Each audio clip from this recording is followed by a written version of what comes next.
नमस्कार दोस्तों, स्वागत है तपी के क्लासेस में। आज हम लोग पढ़ने वाले हैं अंग्रेजों के समय में भारत में शिक्षा।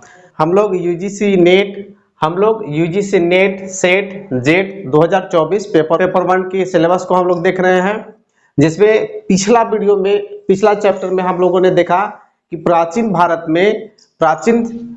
में भारतीय शिक्षा व्यवस्था, भारत में क्या क्या शिक्षा व्यवस्थाएं थे प्राचीन समय में, कौन कौन से इम्पोर्टेंट कॉलेज थे, कौन कौन से शिक्षण संस्थान थे, शिक्षकों को किस नामों से जाना जाता था, क्या क्या प्राचीन भारत में पढ़ाए जाते थे। इन सभी बातों को हमने देखा पिछला लेक्चर में। प्राचीन भारत में शिक्षा व्यवस्था टॉपिक एंड हो गया है। अब आप उसमें कीजिएगा, प्रत्येक क्वेश्चन है, सभी क्वेश्चन को आप ध्यानपूर्वक देखिए, अध्ययन कीजिए। और हम अगले वीडियो में हम देखते हैं कि अंग्रेजों के समय में भारत के क्या शिक्षा व्यवस्था थे, अंग्रेजों के समय में किस प्रकार शिक्षा व्यवस्था डेवलप किया गया। देखिए, मेनली अंग्रेज जिस समय भारत में आए तो उन्होंने भारतीयों को शिक्षित करने का कोई इरादा नहीं था। उनको भारतीयों को शिक्षित करने का कोई इरादा नहीं था, क्योंकि वे व्यापार करने आए थे और धीरे धीरे राज्य करने लगे। तो राज्य भी करने लगे तो उनके मन में हर समय ये दिमाग में रहता था कि इनको पढ़ने लिखने की आवश्यकता नहीं है। लेकिन हुआ कहा कि जब ये राजपाट चलाने लगे, राजकाज काम करने लगे, तब इनको परेशानी महसूस होने लगी। क्या परेशानी महसूस होने लगा कि यहाँ के लोकल लैंग्वेज अंग्रेज नहीं जानते थे, यहाँ के संस्कृति के बारे में नहीं जानते थे, हिंदी नहीं जानते थे, उर्दू नहीं जानते थे, फारसी नहीं जानते थे। वो जानते थे तो सिर्फ इंग्लिश जानते थे। इसीलिए उन्होंने एक ऐसी व्यवस्था की, उनके अपने कामों को चलाने के लिए, अपने कामकाज को चलाने के लिए उन्होंने एक तरकीब निकाला कि भारतीयों को पढ़ाओ और उसी भाषा को पढ़ाओ जो हमारे लिए उपयोगी हो और उन्हें अपनी संस्कृति की भी पढ़ाई हो, साथ साथ में अंग्रेजी भी पढ़ाई हो, ताकि वे जब हमारा जो काम हो, हमको कोई आवश्यकता हो तो वे हमारे कामों को समझा सके। इसीलिए अंग्रेजों ने भारतीयों को शिक्षित करने का प्रयास किया। तो सबसे पहला जो आपका स्कूल खोला गया, सबसे पहला जो शिक्षा का प्रयास किया गया 1781 ईस्वी में। आप इसे नोट कीजिए कि 1781 ईस्वी में वारेन हेस्टिंग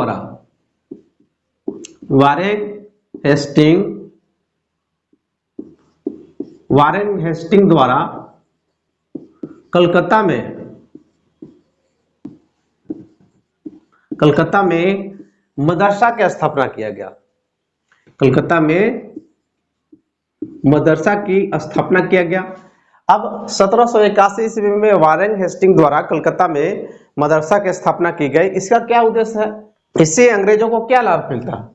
तो उर्दू की पढ़ाई के माध्यम से अंग्रेज भारतीय के संस्कृति को जानना चाहते थे। उर्दू को इसीलिए बढ़ावा दिया कि बहुत सारे दस्तावेज जो थे, राजा महाराजा के जो दस्तावेज थे वो उर्दू भाषा में थे और उन्हें पढ़ के ट्रांसलेट करने के लिए एक ट्रांसलेटर की जरूरत है।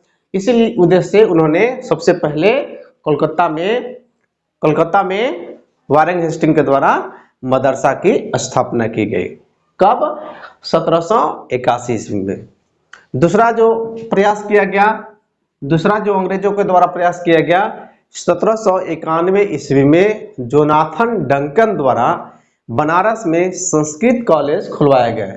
1791 में जोनाथन डंकन द्वारा बनारस में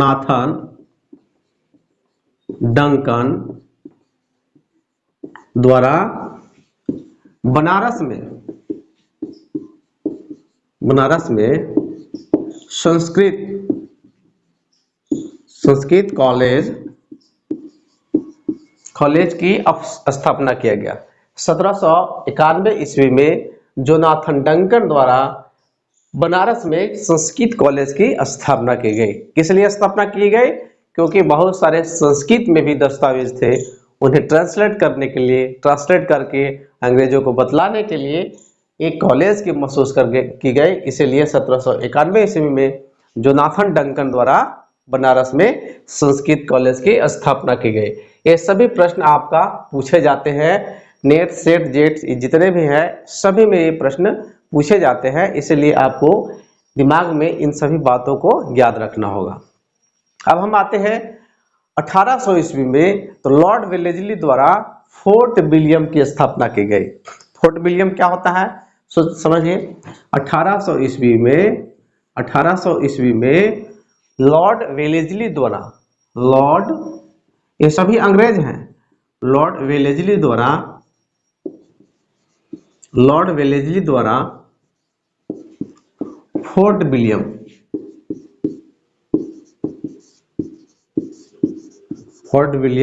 की स्थापना। देखिए फोर्ट विलियम एक्चुअली में है क्या, तो फोर्ट विलियम कलकत्ता के एक तरह से समझिए कि किलाबंदी किया गया था अंग्रेजों के द्वारा। अपने व्यापारिक क्षेत्र को सुरक्षित करने के लिए कलकत्ता में हुगली नदी के किनारे, कौन सा नदी, हुगली नदी के किनारे चारों तरफ से एक बाउंड्री दिया गया, एक बाउंड्री घेरा मारा गया बहुत लंबे चौड़े क्षेत्रफल में, और उसका नाम रख दिया फोर्ट विलियम। यह फोर्ट विलियम क्या है, तो फोर्ट विलियम व्यापारिक केंद्र हुआ करता था, उसी में एक कॉलेज की स्थापना की गई।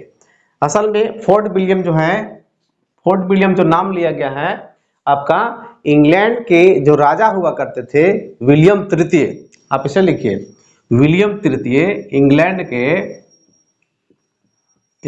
के राजा विलियम तृतीय, इंग्लैंड के राजा विलियम तृतीय के नाम पर इसे फोर्ट विलियम रखा गया, और फोर्ट विलियम में ही एक कॉलेज की स्थापना की गई जो फोर्ट विलियम कॉलेज के नाम से जाना जाता है। अब यहाँ पर हुआ का, फोर्ट विलियम में हुआ का, इसको भी आप लिखिए हुगली नदी के किनारे, इसे लिखिएगा हुगली नदी के किनारे, हुगली नदी यानी फोर्ट विलियम है का, तो कोलकाता में फोर्ट विलियम है। फोर्ट विलियम एक किला है और एक बाउंड्री है अंग्रेजों के द्वारा मारा गया, और उसी में एक बहुत बड़ा कॉलेज की स्थापना की गई, उसी में बहुत बड़ा इंस्टीट्यूट की स्थापना की गई जो फोर्ट विलियम कॉलेज नाम से आया, और यह हुगली नदी के किनारे है, कोलकाता में है। इसमें हुआ का फोर्ट विलियम कॉलेज में, तो फोर्ट विलियम कॉलेज में हजारों पुस्तकों का अनुवाद हुआ। ये इतना बड़ा संस्थान था, फोर्ट विलियम इतना बड़ा संस्थान था कि इसमें हजार पुस्तकों का अनुवाद किया गया, ट्रांसलेट किया गया। जैसे कि संस्कृत को ट्रांसलेट किया गया, संस्कृत को, अरबी को, फारसी को, उर्दू को, हिंदी, अन्य सभी भाषाएं जो थे, बहुत सारे भाषा थे, उर्दू, जितने भी भाषा थे उन सभी भाषाओं में अनेक तरह के जो ग्रंथ थे, अनेक तरह के जो पुस्तक थे, उन सभी को अनुवाद किया गया और इसके संग्रहालय में, इसके पुस्तकालय में रखा गया। जैसे कि हम लोग देखे थे नालंदा विश्वविद्यालय में, पिछला वीडियो में हम लोगों ने देखा था कि नालंदा विश्वविद्यालय में कैसे विद्वानों का रिसर्च को रखा गया था, और आप कमेंट करके बताइए कि नालंदा विश्वविद्यालय को किसने जलाया था। तो यहाँ पर हजारों पुस्तकों का अंग्रेजी में अनुवाद किया गया। क्यों अनुवाद किया गया? क्योंकि अंग्रेज आए, जो भी अंग्रेज आए उनको ज़्यादा परेशानी की आवश्यकता न हो, किसी भी संस्कृति को जानना हो, किसी भी उपन्यास को जानना हो, किसी भी ग्रंथ को जानना हो, तो पहले अंग्रेज इससे पढ़ ले और अंग्रेजी में आसानी से पढ़ लेते थे। और ये जो अरबी, फारसी, उर्दू था, अंग्रेजों को ये मालूम नहीं था, इसलिए इन्हें अंग्रेजी में अनुवाद किया गया।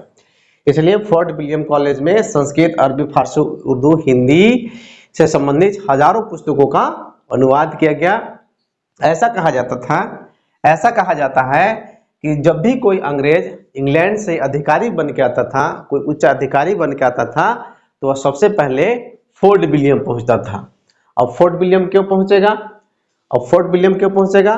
क्योंकि फोर्ट विलियम में जितने भी पुस्तक थे, जितने भी धार्मिक ग्रंथ थे, जितने भी उपन्यास थे, जितने भी संस्कृति से संबंधित बुक थे, वो सभी को अनुवाद कर दिया गया था इंग्लिश में, और इसका अनुवादक भी थे, इसका ट्रांसलेटर भी थे। तो सबसे पहले अंग्रेजों को ट्रेनिंग दी जाती थी। अंग्रेज सबसे पहले सीखते थे और सीखने के बाद किसी विशेष क्षेत्र में उन्हें प्रतिनियुक्त किया जाता था, भेजा जाता था, तो ये प्रत्येक क्षेत्र को भौगोलिक स्थिति से अवगत होते थे, उनके संस्कृति से अवगत होते थे, कहाँ कैसे काम करना है, कहाँ कौन चीज़ पर प्रहार करना है, कहाँ कौन सा कमजोर चीज़ है, कहाँ की संस्कृति कैसी है, उसके तरह से हम पक्ष में आए ताकि हमारे पक्ष में लोग आए। इसी तरह से कूटनीति चाल के लिए, कूटनीति में सफलता प्राप्त करने के लिए अंग्रेज आपको फोर्ट विलियम में आते थे, अंग्रेज के पदाधिकारी फोर्ट विलियम में आते थे और यहाँ से ट्रेनिंग लेने के बाद 2 महीना 4 महीना ट्रेनिंग लेते थे और अपने क्षेत्र विशेष में जाते थे। ये बहुत बड़ा सेंटर हुआ करता था फोर्ट विलियम। अब हम आगे देखते हैं चार्टर अधिनियम। चार्टर अधिनियम के तहत भारतीय शिक्षा में क्या प्रभाव पड़ा? चार्टर एक्ट 1813 इसको हम लोग बोलते हैं चार्टर अधिनियम। चार्टर अधिनियम, चार्टर एक्ट 1813, चार्टर अधिनियम 1813। देखिए, आपको यदि इतिहास आप जानते हैं, पॉलिटिकल जानते हैं, तो आप समझ रहे होंगे कि चार्टर क्या है, चार्टर एक्ट क्या है। लेकिन यदि आप इतिहास के विद्यार्थी नहीं हैं, पॉलिटी के विद्यार्थी नहीं हैं, तब आपको समझने की आवश्यकता है। चार्टर और एक भारतीय शासन अधिनियम, बहुत सारे इतिहास में, बहुत सारे पॉलिटी में देखिएगा चार्टर एक्ट फलाना, चार्टर एक्ट फलाना, भारतीय शासन अधिनियम फलाना। तो एक है क्या, उसको सबसे पहले आप समझिए। तो चार्टर एक्ट कहने का मतलब हुआ कि भारत में जो कंपनी था, अंग्रेजों के द्वारा जो बनाया गया कंपनी, अंग्रेजों के द्वारा जो भेजा गया कंपनी, उसे अंग्रेज के राजा, अंग्रेज इंग्लैंड के महारानी, वहीं से इंग्लैंड के संसद से ही नियम बना के भेजते थे। चार्टर अधिनियम अंग्रेजी ब्रिटिश संसद द्वारा बनाया गया नियम है। कंपनी को ब्रिटिश जो संसद है, संसद 20 साल के लिए एक नियम बना के भेजता था कंपनी को कि यही तुमको काम करना है। कंपनी अपने से नियम नहीं बनाती थी। अब कंपनी क्या था, तो सपोज मान लीजिए कि आप भारत देश में आप मंत्री हैं या प्रधानमंत्री हैं, आपके माध्यम से एक कंपनी बनाया गया, तो आप कंपनी का मदद तो कीजिएगा ही, क्योंकि कंपनी आपका है, आपका जितना भी परसेंटेज होगा, लाभ हानि होगा, डायरेक्ट आपको मिल रहा है। तो उसी तरह से उस समय, उस जमाने में, उस टाइम में अंग्रेजी संसद द्वारा, ब्रिटिश संसद के द्वारा जो बड़े अधिकारी हुआ करते थे, उस समय राजा हुआ करते थे, महारानी हुआ करती थी, वो है कि कंपनी बनाती थी, उसका नाम है ब्रिटिश कंपनी।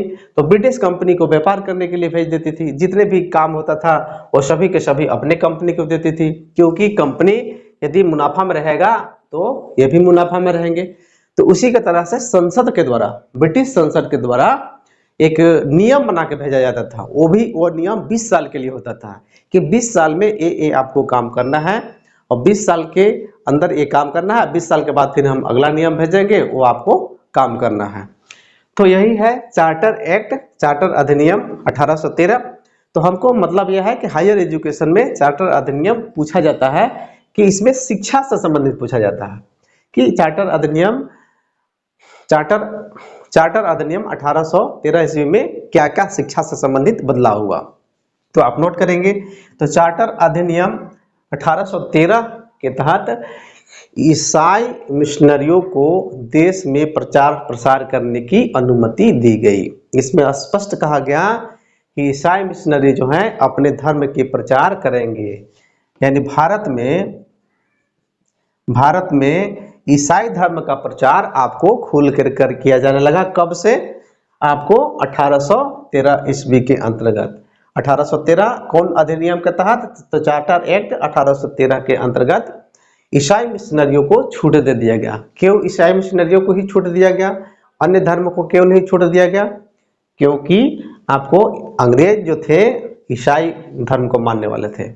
इंग्लैंड जो है ईसाई धर्म को मानता है, इसलिए अंग्रेजों ने डिसाइड किया, ब्रिटिश संसद ने डिसाइड किया कि चार्टर एक्ट 1813 ईस्वी के तहत भारत में जितने भी धर्म प्रचार हो वो सभी ईसाई मिशनरी को हो। और इसमें सरकार मदद कर रही थी, इनको पैसा दे रही थी।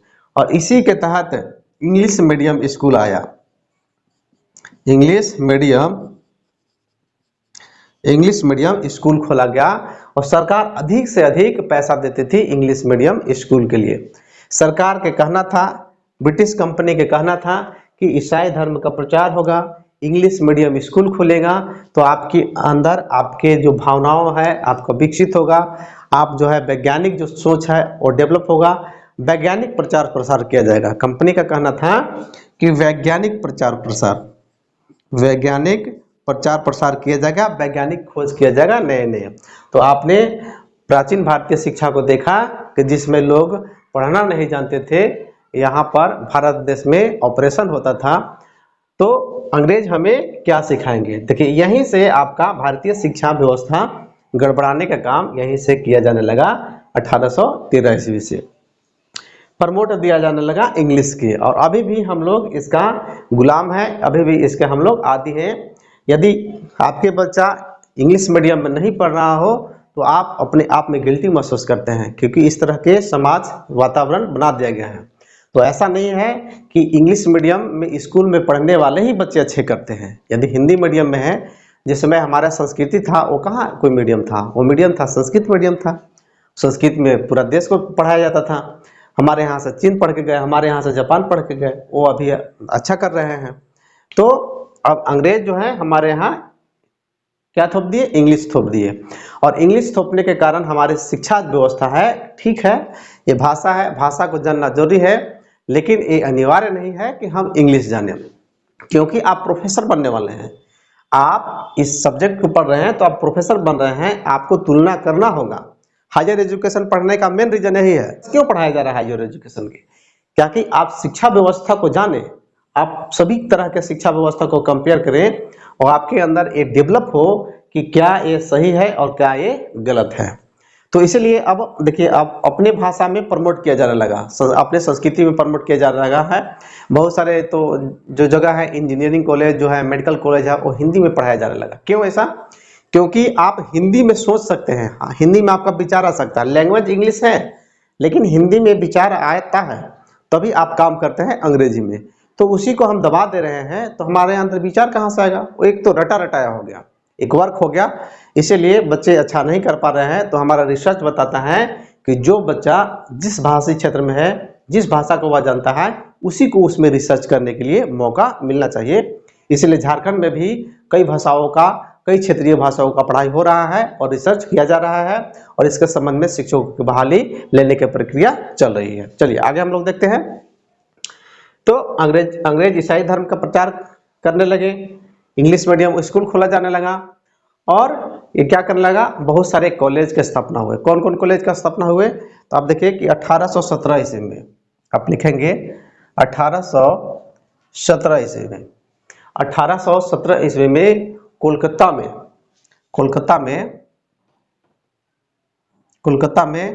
हिंदू कॉलेज की स्थापना किया गया। 1817 ईस्वी में कोलकाता में हिंदू कॉलेज की स्थापना की गई। तो आपसे प्रश्न पूछा जाएगा, आपसे यह प्रश्न पूछा जाएगा कि चार्टर एक्ट 1813 ईस्वी के तहत कोलकाता में कौन सा कॉलेज की स्थापना किया गया, या चार्टर एक्ट अधिनियम 1813 के अंतर्गत कोलकाता में हिंदू कॉलेज की स्थापना कब की गई थी।